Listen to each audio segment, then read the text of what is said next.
I don't want to be staying in between the lunch and you, so I'll try to be as fast as I possibly can. My talk is limited to the anterior segment to some extent. My predecessors have already covered most of the topics, so I would digress and try to concentrate on the neovascular glaucoma.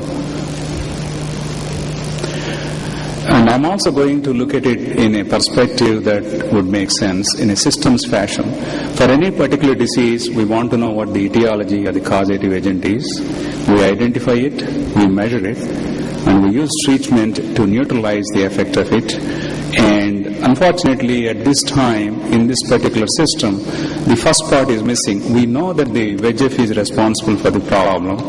We cannot identify or quantitatively measure, but we at the same time administer anti-VEGF agents to neutralize the agent, not knowing the exact load of the VEGF, and that is what is responsible for multiple trials in multiple diseases and incomplete answers. So science is still evolving, so that's how I would look at it. The neovascular glaucoma is an end-stage problem. Usually the eye is in the tube, as we call it, and anti-VEGF agents has changed the outlook to a certain extent. So the common cause of neovascular glaucoma is because of the hypoxia and generation of the VEGF, the relation between the VEGF levels and the neovascular glaucoma, what are the role of the anti-angiogenic agents, and what is the dosage and safety of the anti-angiogenic agents that we are using, because the last part is as important as the first part. So the molecular basis, obviously VEGF is a naturally occurring protein. It is normally required for normal biology. It stimulates angiogenesis, which is formation of vasculature. It also starts that process by changing the vascular permeability, and it was actually renamed VEGF in late 80s, and before that it was just called a permeability factor.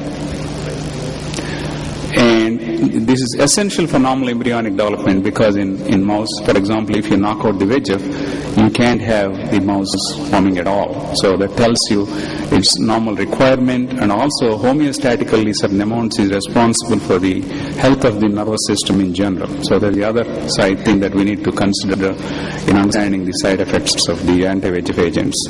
As you can see in this cartoon, the importance of it is in female reproductive cycle and in degeneration of non-angiogenic tissues. So the angiogenic process, obviously there is a hypoxia.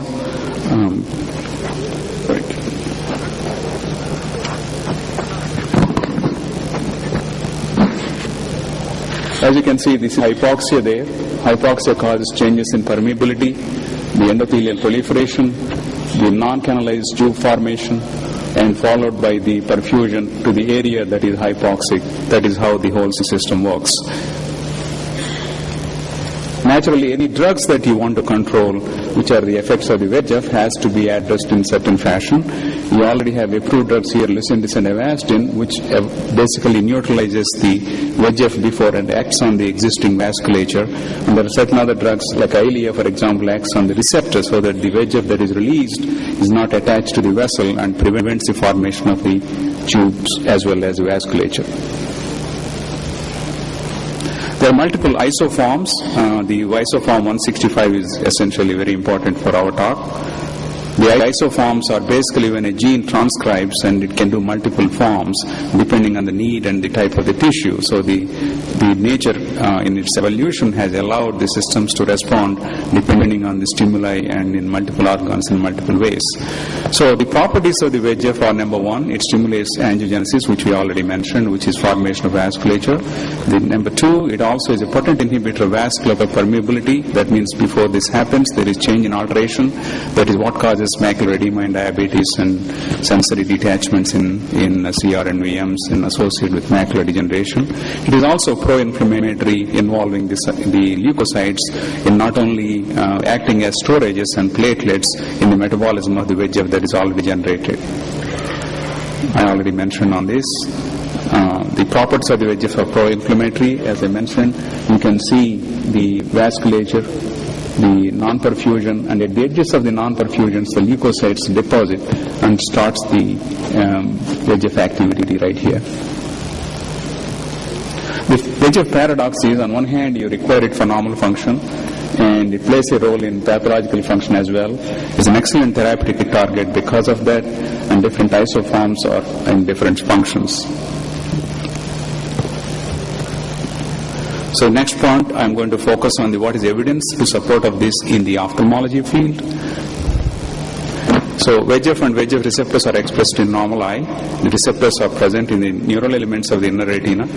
And one other area that hasn't been underemphasized, it is the non-pigmented ciliary epithelium, is the other area that has an extremely high expression of the VEGF receptors, which is responsible for the neovascular glaucoma, despite complete pan-retinal photocoagulation sometimes. The high VEGF levels are expressed in retinal pigment epithelium as well, which is the reason for the macular degeneration. So the sources are obviously multiple in neovascular glaucoma. It can be from proliferative diabetic retinopathy, ischemic central little vein occlusions, central little artery occlusion, extreme forms of uveitis, as well as sickle cell retinopathy in black population.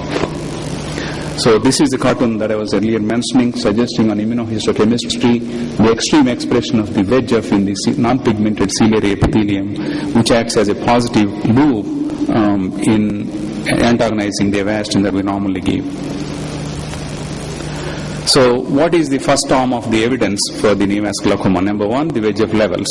So right now we don't have any non-optical way. We only can do this by aspiration of the aqueous and measuring it.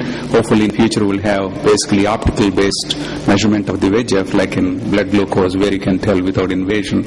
And here, as you can see, this is a study published in 1988, and the neovascular glaucoma has almost 150-fold increase in the aqueous levels compared to the normal controls. So the pathogenesis is obviously because of the iris vessels that are already present in the iris, because of ischemia, respond to the VEGF that is being transferred from the posterior segment to the anterior segment, and respond with formation of new vessels. Not only that, but you also have increased flare, increased protein exudation, which you normally see in the early stages of neovascular glaucoma.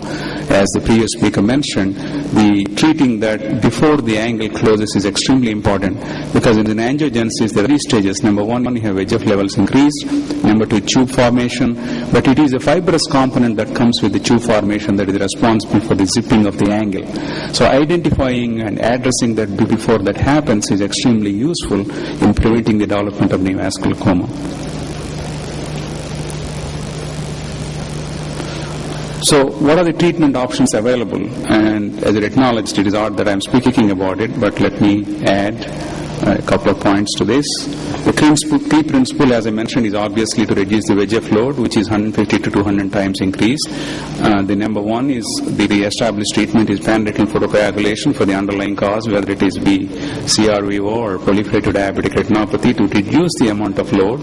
But then whatever it is released, then you want to target the VEGF molecule and reduce the intraocular pressure. The glaucomologists obviously use cyclophotocoagulation, medical treatments and surgical treatments, often without success. So it is essential that you do pan-retinal photocoagulation in addition to that anti-VEGF treatments, and also oftentimes the posterior implants or anti-implants depending upon the need and the severity of the disease process. So it's an important topic. It appears necessary for pathologic neovascularization. It is sufficient to trigger neovascularization.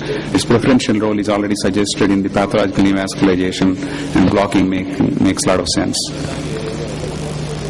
So the high affinity of the obviously VEGF to the anti-VEGF agents is also useful, but let us keep in mind also the side effects that can come out of it, like in all diseases from anti-VEGF therapy. So the bevacizumab is commonly used because of its easy availability, cheaper price, no prospective investigations have been done in neovascular glaucoma with Lucentis or other anti-VEGF agents, even though they are desirable because of the volume of the cases is so low. At this time, it is not really practical to conduct such a trial. So often throughout the world, the bevacizumab has been used on episodic basis, and based on the case reports and multiple patient series, the clinical principles are being set at this time. So I'll suggest a couple of patients. This was done actually almost 7-8 years ago in 2006 when we had first approved. This is in January 6th. This is the first patient I used. And this was the pre-op situation where everything is very steamy, obviously large vessels, as you can see. At the time what the dosage was. The dosage was sense. So we used an intracameral anti-VEGF therapy instead of the intravitreal, because I felt that the VEGF is really elevated in the anterior chamber that is responsible in addition to the posterior chamber. This patient has no light perception at that time, so we thought nothing could be lost by doing this. And as you can see, within 24 to 48 hours, number one, the cornea cleared, the aqueous flare has decreased, and you see the vessels don't actually go away, but what happens is they become like sheet vessels without any blood within them and becomes like a flat iris, as you see here. So what are the risks that are involved if you give intracamerally? Obviously, corneal endothelium is a big problem, so we have to be careful about it. And potential toxicity, we don't exactly know the dose. The dose depends upon the amount of VEGF for effective treatment, but at the same time, traditionally used intravitreal dose is tried, often more frequently depending upon the clinical appearance. Because the dosage in the intracameral area is a function of the rate of aqueous turnover, unlike vitreous, which tends to hold on to the avastin. Aqueous, you don't have that. So instead of 24 days of half-life, here you only have basically 6 days of half-life. So repeat injections are needed. So we wanted to make sure, so we did some work in the lab to make sure that it's not toxic to the corneal endothelium. These results are published, and luckily even up to 10 times the normally used intravitreal dosage, it is not toxic to the corneal endothelium. So we also have conducted some retrospective studies, obviously around 56 patients between 2005 and 2011. Some of these series are already published in the European Journal of Ophthalmology some years ago.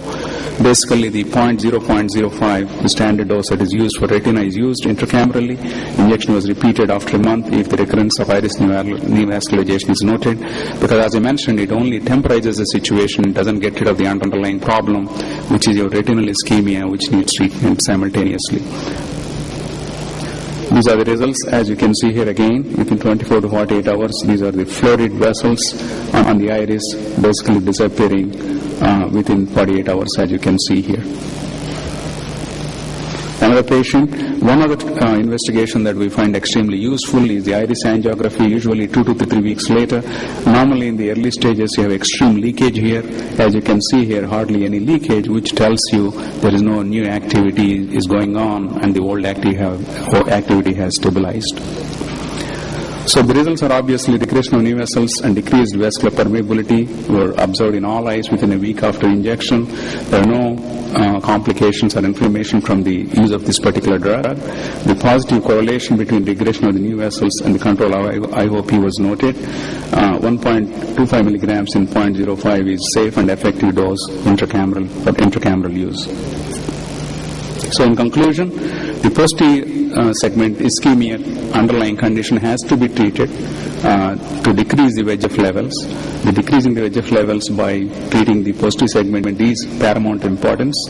Intracameral avastin is only helpful in stabilizing the situation and allows the glaucomologist and our colleagues with a much more calmer eye to do whatever they need to do in terms of the trabecular shunts or trabeculectomy or posterior shunt with the bevacizumab injection. I hope that has shed some more light than before. Thank you all very much for your attention.